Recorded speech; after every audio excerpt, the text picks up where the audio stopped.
Life में। तो भगवान से प्रार्थना है कि हम सब अच्छे से रहें और अच्छे से भक्ति में स्थित हों।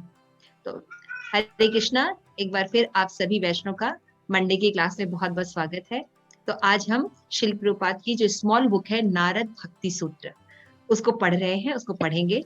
तो देखिए भगवान की कितनी अनुकंपा है कि जब हम, वैसे तो हम लोग की कोई योग्यता नहीं है, लेकिन हम लोग जब भी कोई बुक पढ़ते हैं तो वो सारी जो हमारे आसपास का एटमॉस्फेयर है वो उसी के इर्द गिर्द होने लगता है।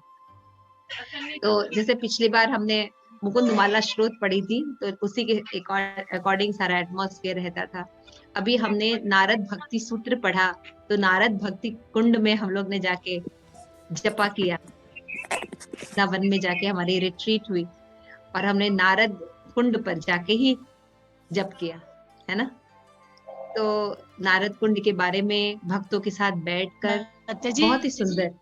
हाँ जी, वो नारद कुंड पे एक तो राधा कृष्ण जी है, राधा कुंड पे मंदिर के अंदर गए। हाँ। तो राधा कृष्ण जी हैं, फिर इधर साइड में वो नारद जी हैं, सेंटर में कौन है? सेंटर में ही राधा कृष्ण है, रसिक बिहारी। हाँ, रसिक बिहारी। हाँ, बस दो ही हैं, रसिक बिहारी जी, और इधर रसिक साइड बिहारी में जी और उनके नारद गुरु जी। हैं, उन लोग के वहाँ के उनके महंत या कोई गुरु है जो वो है उनके गुरु। अच्छा, बीच में रसिक बिहारी जी हैं और नारद मुनि है। तो बहुत ही सुंदर है। हम लोग पहले गए जाते हैं, लेकिन वैष्णव के साथ जाके वहां रहना, जप करना, साधना करना, उससे संबंध स्टैब्लिश होता है। तो बहुत ही सुंदर प्रभु जी ने बहुत वहां पे बहुत अच्छी, एक तो हम लोग चैंटिंग करते थे सुबह सुबह भक्तों के संग में, और उसके बाद हमने पढ़ा था हरि नाम चिंतामणि। अद्भुत अद्भुत एक्सप्लेनेशन था सच्चिदानंद प्रभु जी का हरि नाम चिंतामणि के बारे में। और इतनी सुंदर बुक हमारे पास थी, हमें पता ही नहीं था। हम पढ़ते थे लेकिन उसकी मीनिंग वगैरह इतनी क्लियर नहीं होती थी, क्योंकि इसमें परपोर्ट्स नहीं थे शिल प्रभुपाद के। हम लोग को आदत है परपोर्ट पढ़ने की, तात्पर्य, तो लेकिन वो था नहीं, तो उतना हम लोग उसको रेलिश नहीं कर पाते थे। लेकिन जब प्रभु जी ने इसको एक्सप्लेन किया तो हमें पता चला कि कितनी इंपॉर्टेंट बुक थी। तो हरिनाम चिंतामणि में चैतन्य महाप्रभु सिद्ध बकुल यानी जगन्नाथ जी में हरिदास ठाकुर को मिलने जाते हैं। तो आप समझते चैतन्य महाप्रभु साक्षात कृष्ण, राधा कृष्ण के युगल जोड़ी के रूप में हैं, और हरिदास ठाकुर नामाचार्य साक्षात ब्रह्मा, भगवान के शुद्ध भक्त। तो उन दोनों में जब चर्चा हो रही होगी तो कोई साधारण चर्चा नहीं हो रही। तो चैतन्य चरितामृत में बताया गया है कि नाम कैसे जपना चाहिए, नाम शुद्ध नाम जपना चाहिए, तो कैसे जपना चाहिए। और शुद्ध नाम जपने में जो 3 स्तर होते हैं, है ना, नामापराध स्तर, नामाभास स्तर और शुद्ध नाम। तो इसके बारे में, तीनों के बारे में बहुत सुंदर एक्सप्लेनेशन हमें समझने को मिला कि नाम अपराध स्टेज में क्या क्या होता है ना, फिर नाम क्या स्टेज होती है, और फिर शुद्ध नाम जप क्या होता है। तो किस तरह से हम 10 नाम अपराध से बच सकते हैं। तो 10 नाम अपराध को भी उन्होंने काफी अच्छे से, महाप्रभु ने हरिदास ठाकुर को एक्सप्लेन किया कि कैसे इन अपराधों से बचा जा सकता है। और फिर उसके बाद एक्सप्लेनेशन था कि शुद्ध हरिनाम जो है, इसी से कृष्ण प्रेम प्राप्त होता है। तो वो होता क्या है, उसके क्या लक्षण है। तो इस तरह से हमने देखा कि नामाभास और नाम अपराध स्टेज एंड शुद्ध नाम, ये तीनों स्टेज के बारे में उस बुक में बहुत डिटेल में चैतन्य महाप्रभु ने हरिदास ठाकुर के साथ बातचीत की। बहुत अच्छा लगा हमें वो बुक। आप लोग को भी, जो लोग नहीं जा पाए, उसकी रिकॉर्डिंग आप लोग जरूर सुन लीजिएगा, तो उससे आप लोगों को बहुत कुछ सीखने को मिल सकता है। किसी का कोई डाउट है तो वो हमें जरूर कंसल्ट कर सकते हैं। तो आइए हम नारद भक्ति सूत्र पढ़ते हैं, 10वां। और ये है बहुत छोटा श्लोक। जैसे पिछले श्लोक में हमने वैराग्य के बारे में पता किया था कि वैराग्य के क्या मतलब होता है। तो जनरली लोग वैराग्य का मतलब सोचते सब कुछ छोड़कर चले जाना, दुनियादारी छोड़कर चले जाना, अपनी जो आश्रम है, ड्यूटी है, उनको छोड़कर चले जाना, जंगल में चले जाना, भगवान की भक्ति करना। लेकिन वैष्णव फिलॉसफी के अनुसार वैराग्य का ये मतलब नहीं होता है। हम लोग युक्त वैराग्य में बिलीव करते हैं। तो युक्त वैराग्य में क्या होता है कि हम ये समझने की कोशिश करते हैं कि सभी चीज भगवान कृष्ण की संपत्ति। Full definition. युक्त वैराग्य में हम क्या समझने की कोशिश करते हैं कि हमारा ये शरीर, इसके शरीर से संबंधित सारी चीजें, ये संसार में सभी चीजें हैं क्या, ये भगवान की संपत्ति है। चंद्रावली माता जी समझ में आ रहा है? क्लियर हो रहा है? जी माता जी। कि सभी चीज क्या है, भगवान की संपत्ति है। ये समझना असली संन्यास होता है। और जब सारी चीज भगवान की संपत्ति है तो भगवान की सेवा में उसे लगाना चाहिए। सिंपल सी बात है, ठीक है। तो ये होता है युक्त वैराग्य, है ना। ये वैराग्य जो है इसको वैष्णव मानते हैं कि हाँ ये सब कुछ छोड़ देना ये वैराग्य नहीं है। हमारा जब कुछ होगा तब तो हम उसको छोड़ेंगे। न तो ये जगत हमारा है, न तो जंगल हमारा है। दोनों संपत्ति भगवान की है। जंगल भी भगवान की संपत्ति है और ये जगत जहां हम रह रहे हैं, मटेरियल वर्ल्ड, इसको ये भी क्या है, भगवान की संपत्ति है। तो जब हमारी प्रॉपर्टी है ही नहीं तो छोड़ेंगे क्या? छोड़ने का क्या मतलब होता है? जब हमारी कोई चीज हो तब तुम उसको छोड़ेंगे, है ना। तो हमारी तो कोई प्रॉपर्टी ही नहीं है, न ये घर हमारा है, न जंगल हमारा है। दोनों प्रॉपर्टी तो कृष्ण की, तो छोड़ने की बात कहाँ से आई? समझ में आ रही है? मतलब कितना सुंदर फिलॉसफी। और ये वैष्णव फिलॉसफी मुझे बहुत पसंद है। तो उसमें हमने ये देखा पिछले श्लोक में कि वैराग्य का मतलब होता है कि भगवान की सेवा के अनुकूल जो चीजें हैं उनको एक्सेप्ट करना और जो प्रतिकूल हैं उनको रिजेक्ट करना। इसका मतलब होता है उदासीन या वैराग्य। तो वैराग्य में या उदासीन होने में इच्छा रहित होना नहीं होता है, जैसा कि हम जनरली सोचते हैं कि वैराग्य होना मतलब इच्छा नहीं होना। नहीं, इच्छा, जीव कभी भी इच्छा रहित हो ही नहीं सकता। इच्छा तो हमेशा रहेगी, लेकिन उसकी इच्छा क्या रहती है कि हमें भगवान की प्रसन्नता के लिए कार्य करना है। तो भक्ति के अनुकूल जो चीजें रहती हैं उसको स्वीकार कर लेता है, भक्ति के प्रतिकूल जो होता है उसको रिजेक्ट कर देता है। ये रियल वैराग्य है। और ऐसा ही वैराग्य के बारे में रूप गोस्वामी ने हमें उपदेशामृत में भी बताया है, भक्ति रसामृत सिंधु में भी एक्सप्लेन किया गया है। तो इस तरह हम देखते हैं कि ये जो नारद मुनि के द्वारा जो बताया गया है, यही सिद्धांत हमारे वैष्णव आचार्यों ने भी बताया है, यानी ये भक्ति का सिद्धांत है। तो आइए 10वां सूत्र हम पढ़ते हैं। अन्याश्रयाणाम त्यागो अनन्यता। क्या बता रहे हैं? अन्य आश्रयाणाम त्याग अनन्यता, यानी अन्य आश्रयों का त्याग। भक्ति में और लक्षण क्या है कि भगवान को छोड़कर अन्य समस्त आश्रयों के त्याग को अनन्यता कहते हैं। जैसे बोलते हैं ना अनन्य भक्ति, हमें कैसी करनी है भगवान की? सुनते हैं ना शब्द अनन्य भक्ति। सखी स्वरूपा सुना है तुमने ऐसा शब्द अनन्य भक्ति, है ना, बोलते हैं ना अनन्य भक्ति। तो अनन्य भक्ति का मतलब क्या होता है?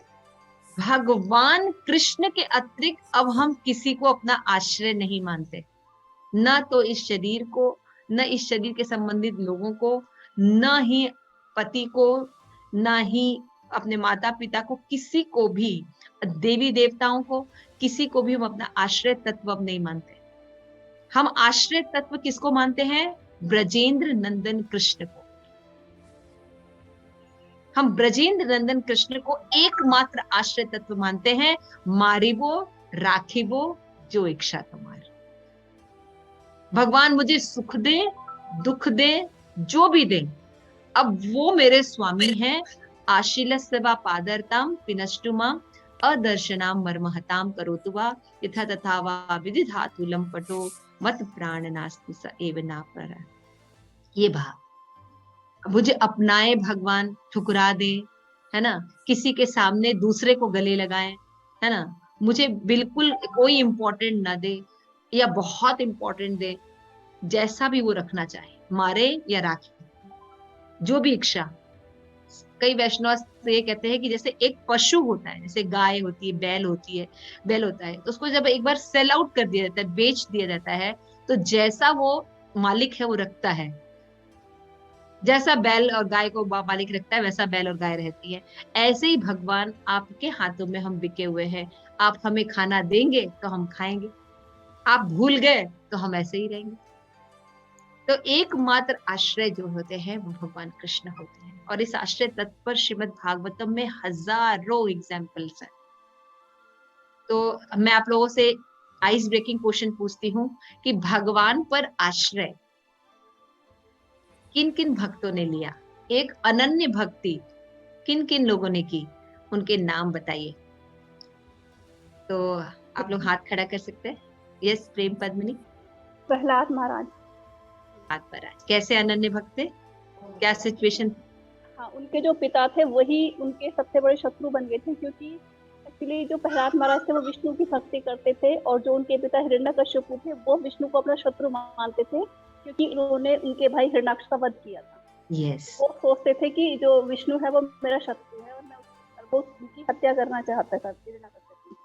लेकिन जो प्रहलाद महाराज थे वो विष्णु के परम भक्त थे।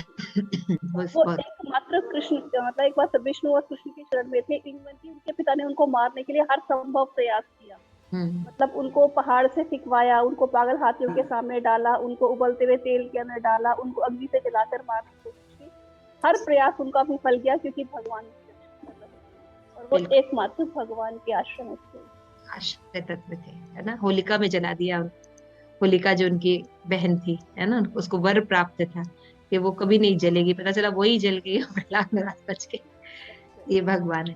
तो लेकिन प्रहलाद महाराज को किसी दुख का अनुभव नहीं होता था, वो तो भगवान की भक्ति में रहते थे, कहते मुझे कोई दुख ही नहीं हुआ।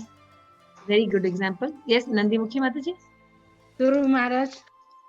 ध्रुव महाराज, ध्रुव महाराज जी भगवान के अनन्य भक्त थे।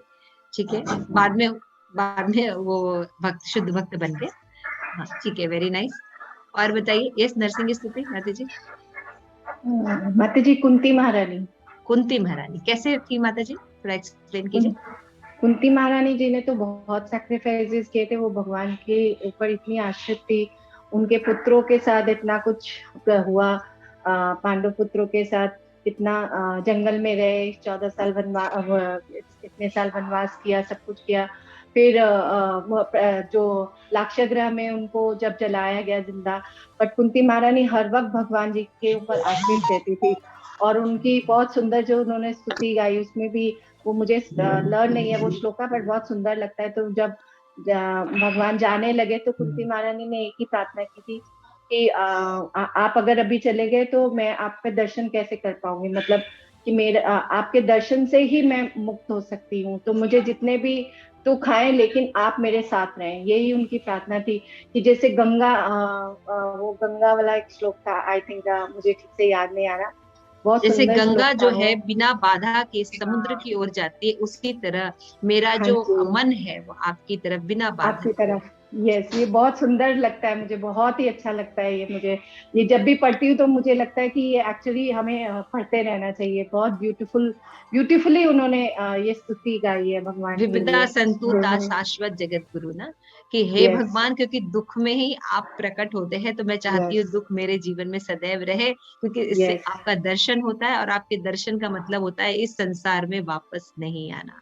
कैसे कैसे भक्त होते हैं, अनन्य भक्ति भगवान की किसी भी सिचुएशन में। बिल्कुल सही कहा नरसिंह स्तुति माता जी ने। एक पति का नहीं रहने पर 5 पुत्रों को पालना, और किस एटमॉस्फेयर में, जहां धृतराष्ट्र जैसे उनके जो ज्येष्ठ हैं वो बिल्कुल नेगेटिव हैं, दुर्योधन जैसे भाई लोग हैं जो मारने की कोशिश करते हैं, ये करते हैं, फिर भी कभी भी उन्होंने देवी देवताओं की शरण ग्रहण नहीं की कुंती महारानी ने।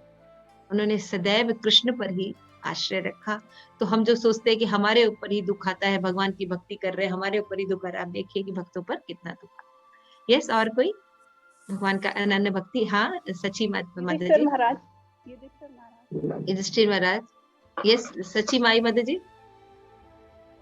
अनम्यूट। सब सोचते हैं हमें सब कान भी। नारद जी। यस, नारद मुनि भी। हमने नारद भक्ति सूत्र पढ़ रहे हैं। थैंक यू माता जी, वेरी गुड। कि नारद मुनि जो है वो भी भगवान के अनन्य भक्त हैं। और बताइए। अम्बरीश महाराज। इंद्रावली माता जी। गोपिया माता जी, गोपिया तो ब्रह्मा जी के पास भी पहुंच गए थे जी, हमें आंखों के पलक आपने क्यों बनाए जी, ब्रह्मा के भी हम भगवान के दर्शन नहीं कर पा रहे। अमेजिंग ना, बहुत सुंदर। और कोई?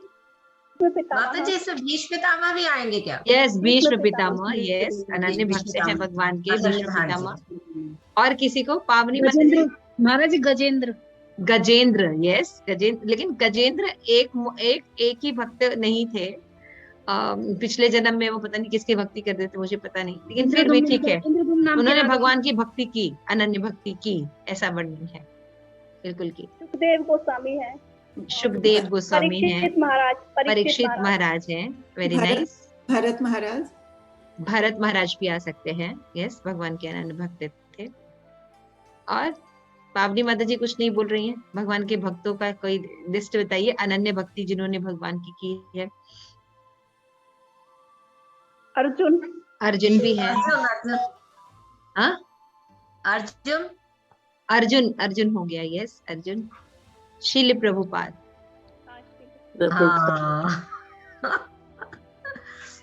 शील प्रभुपाद अनन्य भक्त है। गुरु महाराज, किसी भी सिचुएशन में शील प्रभुपाद जो है भगवान का आश्रय नहीं छोड़ा। गुरु महाराज, यस। सो इस तरह से ये लोग ऐसे, माधवेंद्रपुरी भी बहुत अनन्य भक्त, माधवेंद्रपुरी, यस, तो इस तरह से हम देखते हैं कि भगवान की लीलाओं में बहुत से अनन्य भक्त थे। तो यहाँ पे बताया सनातन गोस्वामी है, सनातन गोस्वामी, रूप गोस्वामी, सारे गोस्वामी है। यस माता जी, thank you so much, very nice point. षड गोस्वामी हमारे जो है भगवान के अनन्य भक्त हैं। गोस्वामी भगवान के अनन्य भक्त, हाँ, अनन्य भक्त, भगवान के अनन्य भक्त है। और किसी भी सिचुएशन में भगवान हनुमान जी यस, हनुमान जी, मीराबाई, देखिए आप, मीराबाई, हाँ, मीराबाई भी भगवान की भक्ति थी, लिखा है किसी ने, भूमिका ने लिखा है। Thank you so much. हमारे आचार्य, सारे आचार्य गण, गुरु परंपरा पूरा, भक्ति सिद्धांत सरस्वती, भक्ति विनोद ठाकुर, यस। तो इस तरह से हम देखते हैं कि भक्ति का एक लक्षण क्या है, अनन्यता, यानी भगवान श्री कृष्ण का आश्रय छोड़कर अन्य किसी का आश्रय ग्रहण नहीं करना। तो जैसा ऊपर भगवत गीता के 18.66 में भगवान कृष्ण अर्जुन को आत्मज्ञान की सभी पद्धतियों का त्याग कर कर एकमात्र उन्हीं के प्रति शरणागत होने का परामर्श भी देते हैं। कौन सा श्लोक है, कोई बता सकता है? 18.66 कौन सा श्लोक है? वो तो लिखा ही है 60। सर्वधर्मान् परित्यज्य मामेकं शरणं व्रज, अहं त्वां सर्व पापेभ्यो मोक्षयिष्यामि मा शुच। हरि बोल। और वेरी नाइस माता जी, and within 1 second you have given the answer. Thank you so much. And you are saying that you are forgetting where you are forgetting, see, है ना? तो भगवान कहते हैं भगवत गीता में, सर्वधर्मान् परित्यज्य एकम शरणं व्रज, है ना? सभी जितनी तरह के भी धर्म हैं उनका त्याग करके एकमात्र मेरी अनन्य भक्ति करो और डरो मत, मैं हूं मां सुच, है ना, मैं हूं। भगवान कहते डरो मत, मैं हूं। तो आत्मा का ज्ञान, अंतर्यामी परमात्मा का ज्ञान, वर्ण का ज्ञान, कर्म संपन्न करने का ज्ञान, त्याग का ज्ञान, विरक्ति का ज्ञान, मन व इंद्रिय नियंत्रण का ज्ञान, ध्यान का ज्ञान, योग पद्धति का ध्यान, भौतिक शक्ति प्राप्त करने का ज्ञान, ये सभी आध्यात्मिक पूर्णता के विभिन्न स्तर तक पहुंचने वाले विभिन्न प्रकार के आश्रय हैं। आश्रय का क्या मतलब होता है? इन सब के ऊपर डिपेंड होना। या तो हम आत्मा के ज्ञान को लेते हैं, है ना, और यानी ज्ञानी बनते हैं कि हम शरीर नहीं, हम आत्मा है। ऐसा कहीं फिलॉसफी थोड़ा सा पढ़ लेते हैं, हम सोचते हैं हमसे बड़ा ज्ञानी कोई। लेकिन आत्मा का ज्ञान और हम शरीर नहीं आत्मा है, ये तो बहुत छोटा नॉलेज है भगवत ज्ञान के लिए। ये तो शुरुआत भी नहीं, शुरुआत है ना। इसके बाद जैसे ठीक है, आज थोड़ा सा उसके ऊपर आगे बढ़ते हैं। ब्रह्म परमात्मा का ज्ञान, लेकिन परमात्मा का ज्ञान भी भगवत साक्षात्कार का कि बिल्कुल कुछ भी नहीं है ना। उसी तरह वर्णों का ज्ञान की नहीं, हमारे 4 वर्ण होते हैं, 4 आश्रम होते हैं, उनके अपने अपने जो होते हैं कर्तव्य होते हैं। तो वर्ण कौन कौन से होते हैं, कोई बताएगा? वर्ण, 4 वर्ण कौन कौन से होते हैं? ब्राह्मण, क्षत्रिय, वैश्य और शूद्र, ठीक है ना। तो भगवत गीता पढ़ा है हमने, थोड़ा ब्राह्मणों के गुण हमें बता दीजिए। क्षमा दम तपो, हाँ, क्षमा दम तपो, सहिष्णुता। हाँ माता जी, सहिष्णुता। बाकी गुण कहाँ है? सत्यनिष्ठा। माता जी शांति क्रियता, आत्मसंयम, तपस्या, सत्यनिष्ठा, ज्ञान, विज्ञान, पवित्रता और धार्मिकता। Thank you so much Nandikanta माता ji for reading Bhagavad Gita. Thank you. लेकिन ब्राह्मणों का ये होता है, ये लक्षण जो है ब्राह्मणों के, तो ये होता है ब्राह्मणों का कर्तव्य यही होता है, पठन पाठन यजन याजन, है ना। ये सब जो कार्य होते हैं ये ब्राह्मणों के। क्षत्रिय का क्या होता है कार्य, क्या लक्ष्य क्षत्रिय का? प्रजा की रक्षा करना, प्रजा की रक्षा करना, युद्ध। ठीक है। क्षत्रिय, ब्राह्मण, क्षत्रिय। वैश्य, आजा प्यार करो 1 मिनट। वैष्णव का क्या है? वैश्य का पशुपालन एंड व्यापार, कृषि भी हो सकती, कृषि व्यापार और पशुपालन, ठीक है ना। तो ये हम थोड़ा सा वर्ण है, और आश्रम है, शूद्रों का है सेवा करना, तीनों की सेवा करना, परिचय। तो ये जो ये हो गए वर्ण। और आश्रम कौन कौन से है, कौन बताएगा? 4 प्रकार के आश्रम। ब्रह्मचर्य, गृहस्थ, वानप्रस्थ, संन्यास। ये सची माई ने सही बोला। ब्रह्मचर्य जो होते हैं गृहस्थ होते हैं, और वानप्रस्थ होते हैं, और सन्यासी होते हैं। इनके भी अपने अपने कार्य होते हैं। लेकिन ये ज्ञान भी सब कुछ नहीं होता है, इसके भी ऊपर भगवत ज्ञान है ना, समझ रहे हैं आप? तो इनका अगर हम खाली हम यही सोचेंगे कि नहीं अपने अपने धर्म का पालन करना चाहिए, यही हमारा कर्तव्य है, तो ये हम इससे भगवत प्रेम तो प्राप्त नहीं कर पाएंगे, गोलोक धाम तो जाने वाले नहीं। उसके बाद कि ज्ञान का त्याग करना, यानी अलग अलग विरक्ति। बहुत से लोग बहुत वैरागी होते हैं, उसी का दिन भर गुणगान करते हैं, है ना। मैं तो शाकाहारी हूँ, मैं तो हिमालय पर रहता हूँ, मैं तो यहाँ करता हूँ। तो भगवान कहाँ है इसमें? कृष्ण प्रेम विरक्ति से थोड़ी मिलती, कृष्ण प्रेम एटीट्यूड से मिलती, मनोवृत्ति से। भगवान कहते हैं कि कोई बहुत बहुत ज्यादा सेवा करता है, कोई बहुत ज्यादा तपस्या करता है, कोई बहुत ज्यादा दान पुण्य करता है, लेकिन मैं ऐसे चीजों से प्रभावित नहीं होता हूँ, बल्कि जो अपने अंदर इन 26 वैष्णव के 26 गुणों को प्रकट करके परिलक्षित करता है अपने व्यवहार में, भगवान कहते हैं मैं उससे प्रसन्न हूं। यानी एटीट्यूड। हम चैंटिंग कर रहे हैं, बहुत अच्छी बात, लेकिन चैंटिंग करने के पीछे हमारी मनोवृत्ति क्या है, क्यों कर रहे हैं चैंटिंग, है ना? तो ये मनोवृत्ति इज वेरी इंपॉर्टेंट।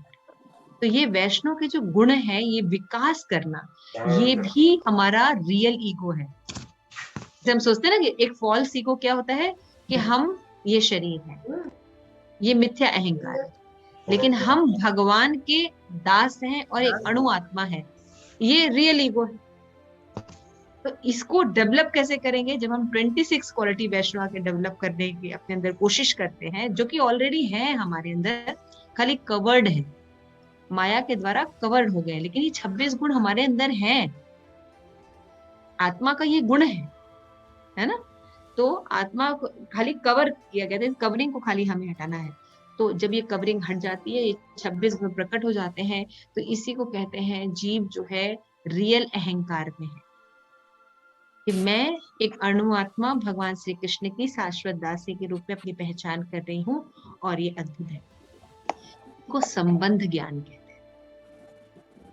जब तक जीव का संबंध ज्ञान अच्छा नहीं होगा, तब तक वो भगवत भक्ति नहीं कर सकता। जितनी मात्रा में हम भगवान के साथ अपना संबंध ज्ञान रखेंगे, मैं भगवान की हूं, यानी मैं किसी और का अगर आश्रय लेती रहूंगी, तो मैं कभी भी सुखी और संपन्न नहीं हो सकती।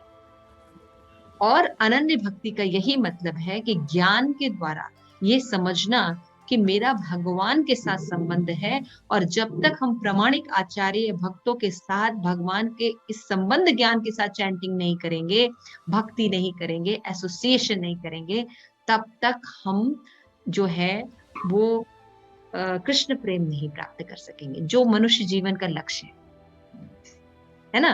कर्म कांड करना मनुष्य जीवन का लक्ष्य नहीं है।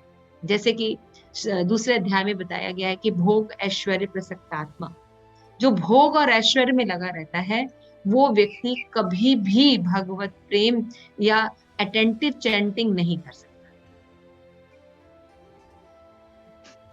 अटेंटिव चैंटिंग करने के लिए तो छठे अध्याय में भगवान ने कहा कि जहां जहां योगी की तरह चैंटिंग करना चाहिए, है ना। चैंटिंग करके भी जहां जहां से मन गया है वहां वापस आना, ये भी चैंटिंग। अगर हम भगवान में अपनी आसक्ति डेवलप कर लें, मया आसक्त मनः पार, ये डेवलप कर ले, जैसे 10वें अध्याय में 10.8 में भगवान कहते हैं अहम सर्वस्व प्रभवो मता सर्वम प्रवर्तते, यानी ये संबंध ज्ञान। इस संबंध ज्ञान के बाद जब कोई व्यक्ति कहता है बुधा भाव समन्विता, बुद्धिमान व्यक्ति क्या करता है, मेरे से अपने से समान हो जाता है, एक आसक्ति डेवलप कर लेता है। जब आसक्ति डेवलप होती है तो किसी को याद करने में ज्यादा परिश्रम नहीं लगाना पड़ता। तो हमें योगी की तरह नहीं चैंटिंग करनी, हमें भक्तों की तरह चैंटिंग करनी। भक्त के साथ जैसे मनोवृत्ति होती है, भक्तों की मनोवृत्ति कैसी होती है, अहम सर्वस्य प्रभु मतः सर्वं प्रवर्तते। भक्त जानता है कि मैं ही सब कुछ हूँ, मेरे से सारी चीजें उत्पन्न होती हैं और मैं ही स्वामी हूँ, यानी कृष्ण को स्वामी मानता है और अन्य किसी को भी अपना आश्रय तत्व नहीं मानता। ये भक्त जो है ये होते हैं अनन्य भक्त। तो एक होता है कि हम सेंटिमेंटल में आके, भाव में आकर क्या करते हैं, भगवान की भक्ति करते हैं। लेकिन ज्ञान के साथ जब भाव में जुड़ता है, यानी हमें संबंध ज्ञान भी होता है, उसके साथ जब इमोशंस जुड़ते हैं तब वो ज्ञान जो होता है वो होता है प्रेम संबंध। जब हम भगवान से ऐसा प्रेम करते हैं तो ये लंबे समय तक चलता है। नहीं तो थोड़ा सा भाव में आ गए, वृंदावन में डोलेंगे, राधे राधे बोलेंगे, कृष्ण मेरा बॉयफ्रेंड है, बहुत कुछ लोग बोलते हैं, आप देखिए, है ना। तो वो भाव बहुत लंबे समय तक चलता नहीं है, उनका भक्ति चलता नहीं। लेकिन जो संबंध ज्ञान समझकर, भक्ति में ज्ञान लेकर भगवान से अटैच्ड होते हैं, उनका जो ज्ञान है, उनका जो भगवान के प्रति प्रेम है, वो अनन्य भक्ति, और ये लंबे समय तक चलता है। ये सब बातें जो समझना होगा, तब ये बात आपको लाइन समझ में आएगी। यहाँ पे जो लिखा है कि इसीलिए ये त्याग है, विरक्ति है, मन संयम करने के लिए जो योग साधन आजकल बताए जा रहे हैं, यौगिक क्रियाएं बताई जा रही है, अपने आप को शरीर मानने वाला ज्ञान दिया जा रहा है, ये सब ज्ञान जो है इनका आश्रय नहीं लेकर भक्ति का ज्ञान का आश्रय लेना ही एकमात्र अनन्य भक्ति कहलाती है। यहाँ ये समझाने की कोशिश की जाती है। तो हमें सेंटिमेंटल भक्त नहीं बनना है, हमें संबंध ज्ञान में स्थित होकर इमोशनल भक्त बनना है। हमें समझना होगा कि भगवान के साथ मेरा संबंध क्या है, क्यों मैं इनको सब कुछ सौंपूं। ये रिलेशन समझना होगा। ये रिलेशन समझ के जब हम भगवान के साथ अपना इमोशन लगाते हैं, अपना भाव लगाते हैं, तो बुधा वी आर इंटेलिजेंट, और ये लंबे समय तक है ना।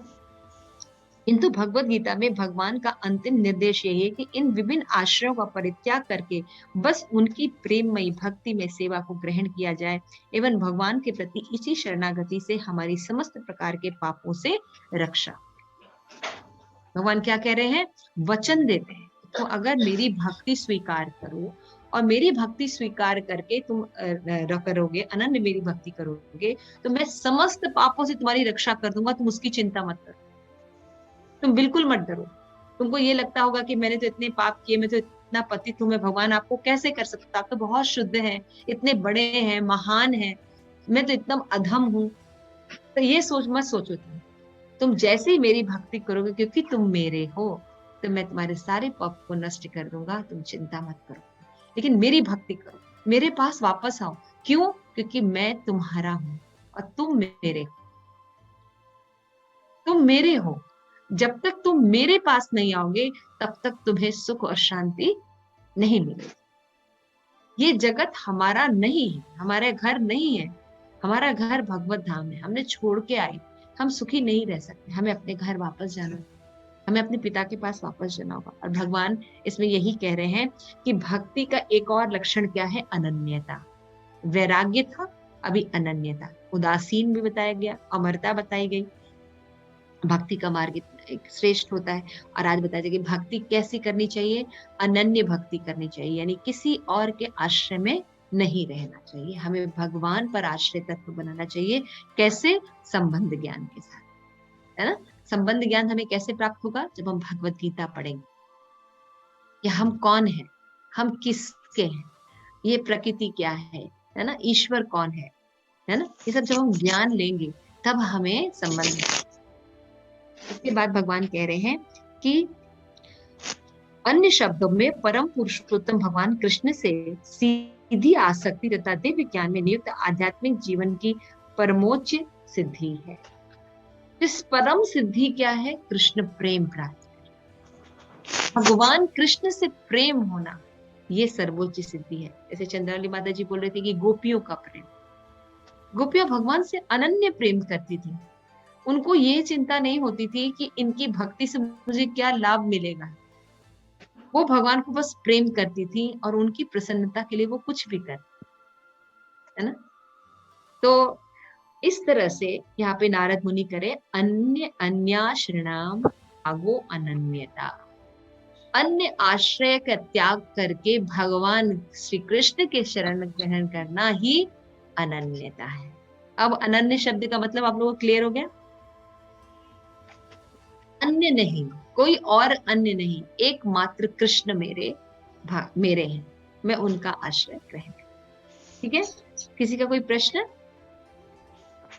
हम भगवान में आसक्ति कैसे बढ़ा सकते हैं? हम भगवान में आसक्ति कैसे बढ़ा सकते हैं? बिल्कुल सही बात। पिछले श्लोक जो हमने पढ़ा कि जो अनुकूल चीजें हैं या जो उनके अनुकूल भक्त हैं, उनका जब हम एसोसिएशन बढ़ा देंगे तो उनका जो ड्रग है उनका जो नशा है वो हमारे ऊपर चढ़ जाएगा। शुद्ध भक्तों की भक्ति करना बहुत जरूरी।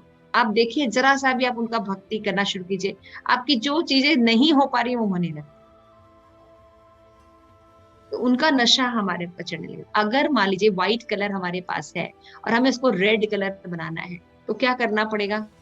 रेड कलर मिला लेना होगा, उसमें थोड़ा सा मिलाएंगे तो पिंक बन जाएगा, लेकिन अगर ज्यादा मात्रा में रेड मिलाएंगे तो बिल्कुल रेड हो जाएगा। समझ गए ना? अगर थोड़ा थोड़ा करेंगे तो पिंक कलर बनेगा, थोड़ा डिफरेंस रहेगा ना गौरी?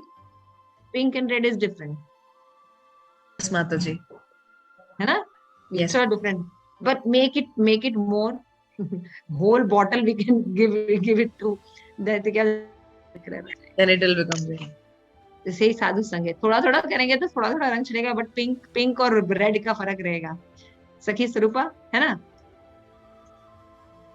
कभी कभी मंडे की क्लास थोड़ी देर सुन लेंगे तो चलेगा नहीं, होमवर्क भी करेंगे जब पूरे हफ्ते और उसको मनन करेंगे कि हम क्या पढ़ रहे हैं, है ना, तो क्या होगा? वो पिंक कलर नहीं होगा, वो रेड कलर हो जाएंगे। और रेड कलर माधुर्य रस का प्रतीक है। और श्रीमती राधा रानी जब कृष्ण को सबसे ज्यादा रिझाती हैं तो मूंगे कलर का रेड कलर पहनती हैं। अष्टसखी के दर्शन करने गए थे तो वहां पे हमें पता चला ये बात। मूंगे कलर जब खूबसूरत, बहुत सुंदर रेड होता है, पहनती है। रेड कलर बनना है ना? तो कैसे बनेंगे? When we take more association, more red color, then we become like that. इस तरह हम आ सकते हैं। Okay, anything else? I think प्रेम पद्मिनी माता जी ठीक है? हाँ ठीक है, थैंक यू। एक्चुअली मैं इसलिए वीडियो कर लेकिन शोर आ रहा है हमारे यहाँ, तो सब कोई बात नहीं। तो थैंक यू सो मच। आप सभी का, वैष्णव का बहुत बहुत धन्यवाद कि आपने बड़े अटेंटिवली सुना। तो ये नारद भक्ति सूत्र अमेजिंग। कभी अगर आपको कोई सिद्धांत प्रेजेंट करना है तो अगर आपको एक लाइन याद करनी तो आप कर सकते हैं। व्हाट इज अनन्य? यू कैन से अनन्य आश्रयाणाम त्यागौ। सभी आश्रय को त्याग कर एकमात्र कृष्ण का आश्रय ही अनन्य है। 2 शब्द याद करने आप, अन्याश्रयाणाम त्यागो, अनन्यता, दिस इज अनन्य, है ना? कितने सुंदर सुंदर श्लोक है, देखिए 2 शब्द में याद कर सकते हैं। अनन्य भक्ति का मतलब अन्य आश्रय को छोड़कर भगवान कृष्ण में आसक्त होना, ये अनन्य। दिस इज नारद मुनि giving you so much beautiful knowledge, है ना। तो अभी भक्ति का महत्व बता रहे हैं, ये उनके चैप्टर से छोटे छोटे, what is the specific of भक्ति। तो अभी तक हमने जितने भी लेसन पढ़े उसमें कितने एक एक शब्द कितना इंपॉर्टेंट, वैराग्य का मतलब बताया, उदासीनता का मतलब बताया, है ना। फिर बताया अमृत स्वरूपा, याद है भक्ति कैसे अमृत स्वरूप। थोड़ा रिवाइज क्या करो आप लोग ये नारद भक्ति सूत्र, मेरे ख्याल से कोई भी वापस पलट के नहीं देखता श्लोकों को, आप लोग पढ़ा करो कभी भी, या नहीं तो लेक्चर ही वापस सुन लो एक बार। ये बुक जो है ना ये अमृत स्वरूपा है, अमृत स्वरूपा ये सब बुक से हम लोग को तो कोई पढ़ाता नहीं था, लेकिन हमें जब भी मौका मिलता है बार बार पढ़ना पसंद करते हैं, बार बार सुना। चैतन्य महाप्रभु ध्रुव महाराज की कथा, प्रहलाद महाराज की कथा एक दो बार नहीं 100 बार सुनते थे। इसको आसक्ति कहते हैं। एक ही कथा को कई बार सुनते थे, अलग अलग। रूप गोस्वामी सुनने के बाद फिर सनातन गोस्वामी सुनते, है ना, फिर गदाधर से सुनते थे। एक ही कथा को बार बार सुनते थे, उसमें अलग अलग रस का आस्वादन करते थे। हमें तो 1 से 4 बार हो जाए तो हम तो जानते हैं ये कथा, बस आगे क्या बताओ ये तो पता है हमें हमें कोई रस नहीं आ, है ना। हाँ माता जी ने दिया था होमवर्क, नहीं होमवर्क ही नहीं दिया होमवर्क दिया ही नहीं आपने। कुछ लोग, एक लोग ने कॉपी में लिखी, नहीं वो कॉपी नहीं मिली है ना। सो ऐसा मत, आप लोगों को नहीं होना चाहिए। आप लोगों को होना चाहिए कि हाँ, अरे क्या मुकुंद माला श्लोक हमने पढ़ लिया, अभी एक श्लोक पूछूंगी कुछ याद है मुकुंद माला का, तो शायद ही आप लोगों को कोई एक मेमोरी भी हो, है ना। कितना सुंदर हमने मुकुंद माला श्लोक पढ़ा ना। तो ये सब थोड़ी सी लैकिंग है। लैकिंग कैसे है, सही रूप से शायद एसोसिएशन नहीं कर रहे हैं आप। This is your book, Prabhupada has written for you. इसको आपके लिए शिल प्रभुपाद ने लिखा है। और नारद मुनि ऐसे रेयर मिलने वाले हैं। नारद मुनि इज एलियन। हम लोग पिक्चरों में तो कितने पैसे खर्च करके एलियन देखते हैं, है ना, और आपके सामने एक एलियन भगवान के शुद्ध भक्त आपको कितना सुंदर सूत्र में ज्ञान दे रहे हैं, उन कन्वर्सेशंस को बता रहे हैं। व्यास देव, सोचिए 2 महान लोग जब बातें कर रहे हैं कैसे बात कर रहे होंगे, वो कन्वर्सेशन आप सुन रहे हैं कलयुग में बैठकर एज इट इज, शिल प्रभुपाद की कृपा से, और फिर भी हम उसको कभी पलट के नहीं देखते। तो इसलिए थोड़ा मैं बार बार बोलती हूँ, ये बुक आपकी है, आपको एक छोटा सा बताएगा, लेकिन वापस पढ़ के रखिए। तो मैं आप लोगों से रिक्वेस्ट करूंगी कि 11 नंबर सूत्र आप लोग पढ़ के रखिए, 10th को रिपीट कीजिए और 11 को देखिएगा। एक बार वापस रिपीट करके देखिए अपने श्लोक, बीच में कभी भी टाइम मिले तो आप लोग वापस रिकॉर्डिंग सुन के देखिए, या आपके लिए हम लोग रिकॉर्डिंग डालते हैं, आप लोग सुनिए उसको। कभी कभी रात में नींद नहीं आती, कभी कुछ प्रॉब्लम है, आप प्योर एसोसिएशन पे जाइए और इस नारद सूत्र का सुनते सुनते आप सो जाइए। नारद सूत्र का तो आप देखेंगे कि आप अपनी सखियों के साथ आपने जो टाइम स्पेंड किया है वो आपकी मेमोरी में आ जाएगी, वार्मनेस आ जाएगी आपके अंदर, और आपकी पॉजिटिव एनर्जी आ जाएगी, और आप आगे के लिए फिर से एक्टिव हो जाएंगे ये ना। शिल प्रभुपाद की जय, आप सभी गौर भक्तवृंद की जय, निताई गौर प्रेमानंदे हरि हरि।